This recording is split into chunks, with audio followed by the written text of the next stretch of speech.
السلام علیکم ورحمۃ اللہ وبرکاتہ۔ محرم کے مہینے میں شادی بیاہ کرنا جائز ہے یا ناجائز ہے؟ شریعت میں منع کیا گیا ہے یا نہیں؟ آج کی اس ویڈیو میں ہم اس مسئلے کو آپ کے سامنے واضح کریں گے۔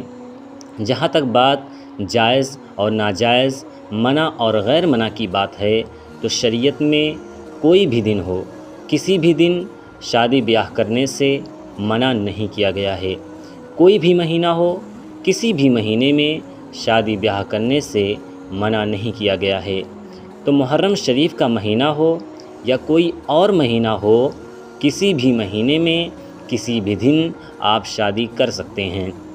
جو لوگ سوگ کے طور پر اس مبارک مہینے میں شادی بیاہ نہیں کرتے، وہ ناجائز کر رہے ہیں، اس لیے کہ سوگ منانا جائز نہیں ہے۔ جی ہاں، البتہ اگر آپ اس مہینے میں شادی نہیں کرنا چاہتے ہیں، مطمئن نہیں ہیں، تو آپ شادی مت کریں، لیکن ناجائز نہیں کہہ سکتے، آپ اسے حرام نہیں کہہ سکتے ہیں، یا جو کر رہے ہیں ان پر آپ طعن و تشنیع نہیں کر سکتے ہیں، اس لیے کہ جب شریعت نے منع نہیں کیا ہے، جب شریعت نے پابندی نہیں لگائی ہے، تو پھر ہم اور آپ کون ہوتے ہیں کہ جو پابندی لگائیں۔ البتہ چونکہ محرم شریف کا یہ مہینہ، خاص کر اس مہینے میں حضرت امام حسین رضی اللہ تعالیٰ عنہ اور آپ کے خاندان کے ساتھ یزیدیوں نے جو سلوک اور جو برتاؤ کیا، اس کی وجہ سے ہر مومن کا دل رنجیدہ رہتا ہے، غمگین رہتا ہے۔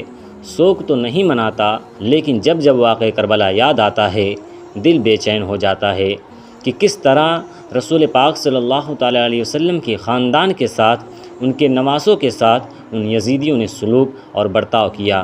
اس طرح کا غم چونکہ لوگوں کے دلوں میں رہتا ہے، تو اس لیے لوگ ان دنوں میں شادی بیاہ نہیں کرتے ہیں۔ تو اس میں کوئی حرج والی بات نہیں ہے، ان کی مرضی، آپ شادی کریں یا نہ کریں، لیکن ناجائز اور حرام نہ کہیں، اس لیے کہ شریعت نے ناجائز حرام نہیں کہا ہے، تو ہم بھی نہیں کہہ سکتے ہیں۔ امید کرتے ہیں کہ یہ مسئلہ آپ کو سمجھ میں آ گیا ہوگا۔ گزارش ہے کہ اس ویڈیو کو شیئر کریں، چینل کو سبسکرائب کریں۔ السلام علیکم ورحمۃ اللہ وبرکاتہ۔